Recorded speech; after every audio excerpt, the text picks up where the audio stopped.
The fluorescent lights hummed their usual monotonous tune as Marcus pushed his cleaning cart down the marble hallway of Nexus Industries' executive floor. It was 11 p.m., and the building had finally exhaled its last corporate breath for the day. He didn't mind the silence. After 43 years on this earth, with calloused hands and a back that reminded him of every floor he'd ever mopped, Marcus had learned to find peace in the quiet spaces between other people's important lives.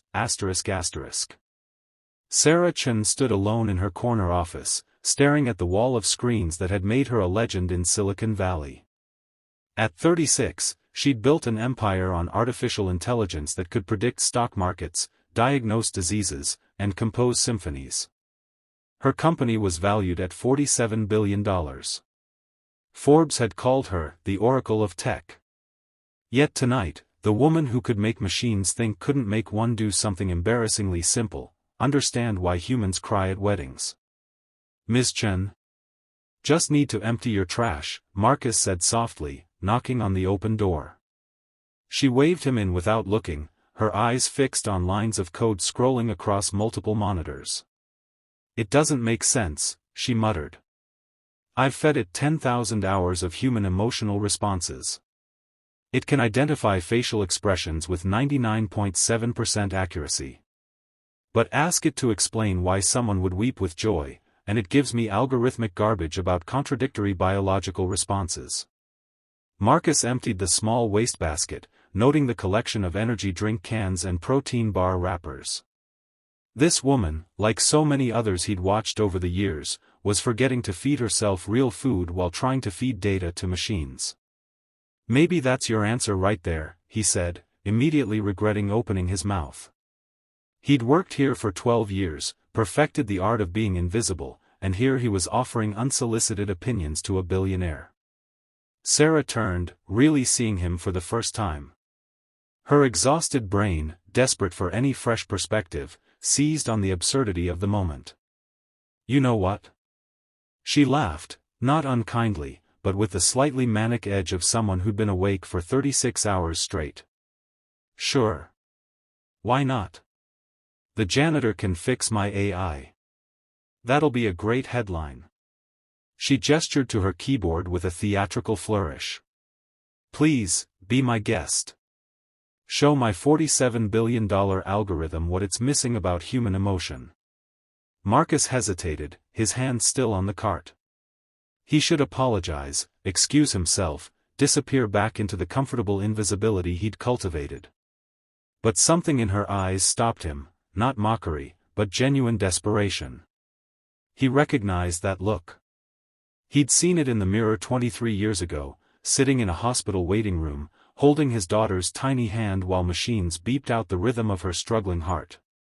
I don't know anything about coding, he said quietly. But if you're serious, I can tell you what I learned about why people cry happy tears. Sarah's smirk faded. Something in his voice cut through her sleep-deprived sarcasm. Okay, she said, pulling up a chair. I'm listening. Marcus set down his spray bottle and sat, his janitorial uniform a stark contrast to the leather executive chairs. Your computer is trying to categorize emotions like they're separate things, right? Happy or sad? Joy or pain? But that's not how humans work. He paused, gathering words for something he'd never tried to explain before. 23 years ago, my daughter Emily was born 3 months premature. Weighed 2 pounds, 4 ounces. The doctors said she had a 30% chance. I spent 96 days watching her fight for every breath in that NICU.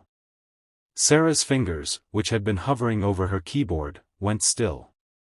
The day we finally got to take her home, Marcus continued, his voice steady but soft, I cried harder than I'd ever cried in my life. Were those happy tears? Sad tears? They were both. They were every single second of fear, every prayer I didn't know I believed in, every time I thought I'd lose her, all coming out at once because she'd survived. The happiness wasn't separate from the fear, it was made of the fear. That's what your computer doesn't understand. Joy isn't the opposite of pain. Sometimes joy is what pain becomes when it's finally over. The office fell silent except for the soft hum of servers and cooling fans. Sarah sat motionless, staring at this man in his cleaning uniform who just articulated something her million lines of code couldn't grasp. People don't cry at weddings because they're just happy, Marcus said. They cry because they're watching two people promise to face all the pain that life will throw at them together. They cry because they remember their own wedding, or their parents' marriage, or because they're lonely and want that connection. Every joyful tear carries the weight of 1,000 other moments. Your AI is trying to separate what can't be separated. Sarah's hands trembled slightly as she turned back to her keyboard. Can I write that down? Exactly what you said?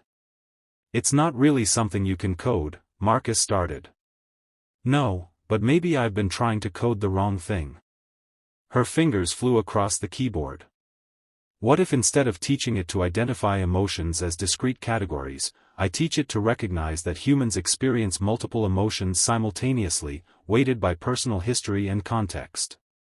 Marcus watched as she filled the screen with notes, her exhaustion forgotten. He'd seen this transformation before, in different contexts, the moment when someone stopped trying to force an answer and finally understood the question. 2 hours later, Marcus had finished cleaning the entire floor and returned to collect his cart from Sarah's office. She was still typing, but her eyes had lost that desperate edge. Mr. She looked up, realizing she didn't know his name. Marcus. Marcus Williams. Marcus, I don't know if what you told me will fix my AI. It might take months or years to restructure the architecture around this concept. But you helped me understand what was wrong with how I was thinking about the problem. She paused. I've spent 6 years building this company, talking to Nobel Prize winners and tech geniuses, and tonight a janitor taught me something none of them could.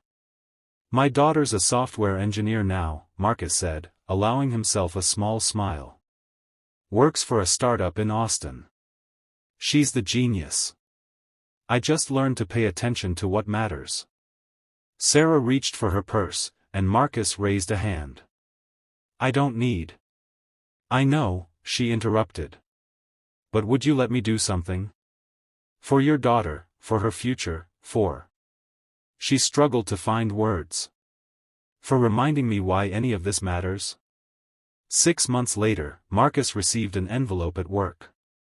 Inside was a letter from Sarah Chen and a check that made his hands shake, enough to pay off his mortgage and his daughter's student loans, with a note that simply said, "Thank you for teaching me that the most sophisticated intelligence is still learning to understand the simplest human truth: we contain multitudes." But that wasn't what made Marcus cry. Clipped to the letter was a printout of an article, Nexus Industries' new AI breakthrough, Emotional Context Recognition Revolutionizes Mental Health Care. The article quoted Sarah Chen extensively, and there, in the final paragraph, was his name, inspired by a conversation with Marcus Williams, whose insights reminded us that technology serves humanity best when it honors human complexity. Marcus sat in the break room, holding the article, tears streaming down his face. They were happy tears and proud tears and disbelieving tears all at once, every emotion he'd ever felt about struggling and working and raising his daughter alone, all crystallizing into this single moment of recognition. Some people might call it luck or coincidence. But Marcus knew better. He'd learned long ago that the most extraordinary things happen when we treat each encounter, no matter how small, as if it matters. Because it does. Every single time, it does.